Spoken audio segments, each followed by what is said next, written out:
वर्णन करते हैं कि एकादशी व्रत को हरितोष व्रत कहते हैं।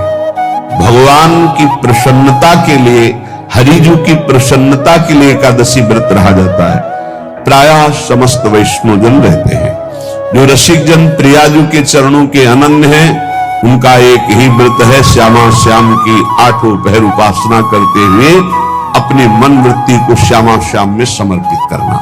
यहाँ ज्ञान ध्यान व्रत कर्म जीते सब काहू में नहीं मोहि प्रतीति, रसिक अनन्य निशान बजायो एक श्याम श्यामा पद प्रीत।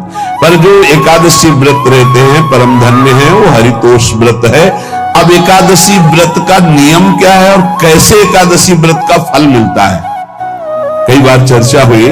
बहुत सुंदर तस्मात् शास्त्रम प्रमाणम थे, शास्त्र प्रमाण के अनुसार श्री सनातन मुनि बोल रहे हैं, अथ ते नियमान वच्मि व्रते हस्मिन् दिनत्रये, कास्यम मांसम मसूरान्नम चणकान को द्रवास्तथा, शाकम मधुपरान्नम च पुनर्भोजन मैथुने, दशम्याम 10 वस्तूनि वर्जयेत वैष्णवः सदा। जिसे एकादशी रहनी हो और एकादशी का फल प्राप्त करना हो, उसको ये नियम पालन करना चाहिए। अथ ते नियमान वच्मि व्रते हस्मिन् दिनत्रये, उसको 3 दिन, एक तो दशमी और एक द्वादशी और फिर बीच में एकादशी, उसको 3 दिन संयम में रहना होता है, तब बीच की एकादशी का उसे फल प्राप्त होता है। जिसे एकादशी व्रत रहना हो, उसका नियम है कि दशमी के दिन कांसे के पात्र का त्याग करें। वैष्णव सिद्धांत है कि कभी जिसमें मांस बना उस रसोई का भोजन न ग्रहण करें। मसूर की दाल, चना की दाल, कोदो और कोई भी शाक, शहद, दूसरों का अन्न, दोबारा भोजन और मैथुन, ये दशमी के दिन त्याग दे। एक बार दशमी के दिन भोजन करे 24 घंटे में, क्योंकि एकादशी रहना है। कांसे का पात्र, जिस रसोई में मांस बना उसके भोजन का त्याग, मसूर की दाल, चना, कोदो, शाक, मधु अर्थात शहद और दूसरे के द्वारा दिया हुआ भोजन और दोबारा भोजन और मैथुन क्रिया, इनका दशमी के दिन कभी भी प्रयोग ना करें। इन 10 वस्तुओं से वैष्णव दूर रहे दशमी के दिन। फिर एकादशी के व्रत में, ये पीछे तो हम वर्णन कर ही चुके हैं, कहीं नहीं आया कुटू का कचौड़ी पकौड़ी और सिंघाड़ा का हलवा और सावा, दुनिया के खीर और सब। एकादशी के दिन किसी भी तरह की गेम आदि क्रीड़ा ना खेले। जैसे अब आज व्रत है तो बैठे हैं अपना मोबाइल में गेम खेल रहे हैं, ऐसा कोई भी क्रीड़ा नहीं। द्यूत क्रीड़ा, किसी भी तरह का गेम, ये सब खेल नहीं। द्वित क्रीड़ाम च निद्राम च ताम्बूलम दंत धावनम, परापवादम पैशून्यम स्तेयम हिंसाम तथा रतिम, कोपम हृतवाक्यम च एकादश्याम विवर्जयेत्। एकादशी के दिन उपासक को चाहिए कि वो किसी भी तरह की क्रिया, मनोरंजन बिल्कुल नहीं। चनिद्राम, नींद नहीं लेनी उसको, न दिन में न रात में। एकादशी व्रत, और प्रायः पुराने महापुरुषों ने ऐसा किया है। रामदास जी डाकोर के रात में जाते थे, रणछोड़ भगवान के यहाँ कीर्तन करते थे जाकर। तभी तो भगवान उनके कीर्तन पर, उनकी भक्ति पर रीछ कर गाड़ी में बैठकर उनके साथ आए थे।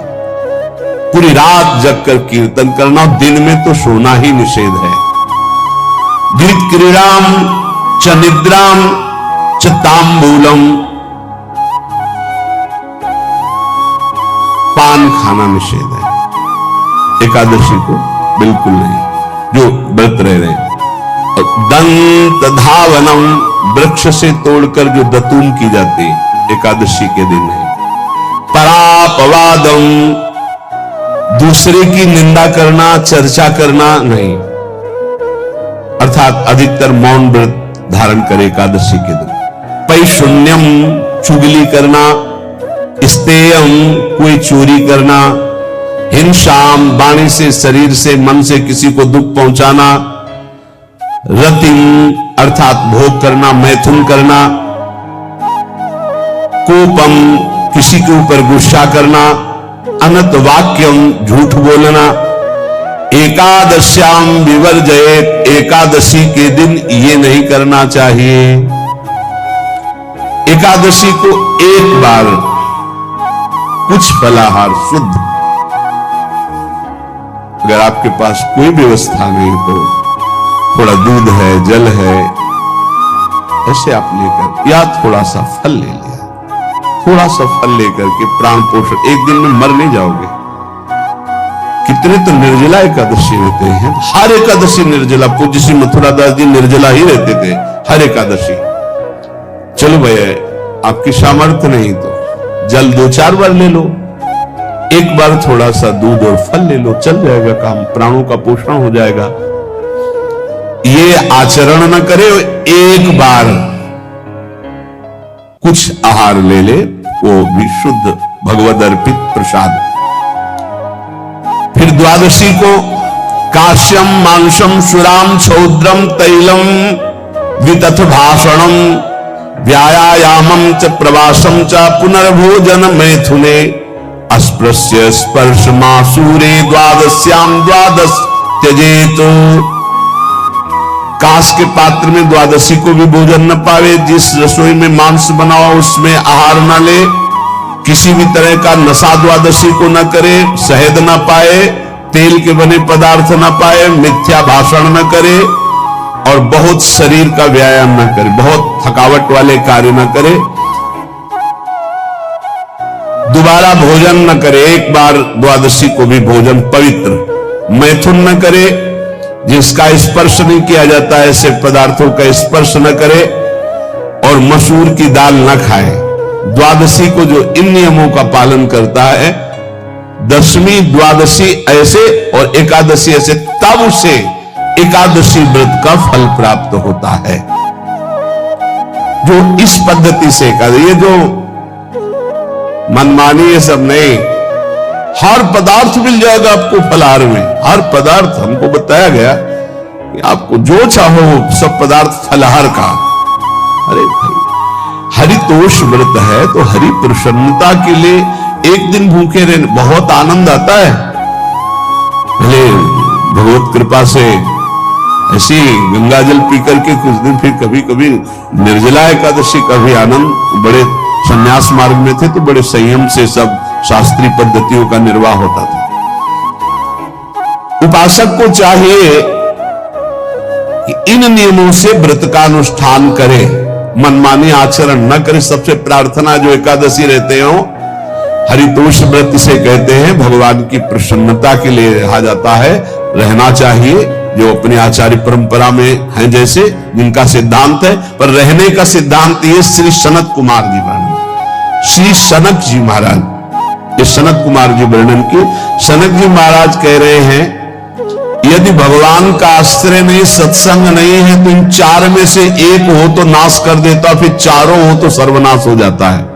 यौवनम धन संपत्ति, प्रभुत्व विवेकता, एकैपमप्यनर्थाय किम यत्र चतुष्टयम। यदि सत्संग नहीं है, यदि भगवद आश्रय नहीं है, खूब धन हो, जवान अवस्था हो, बढ़िया पद मिला हो, प्रभुत्व चलता हो और अज्ञान हो, फिर क्या कहना है? बोले चारों जहां मौजूद होते हैं वहां सर्वनाश का खेल शुरू हो जाता है।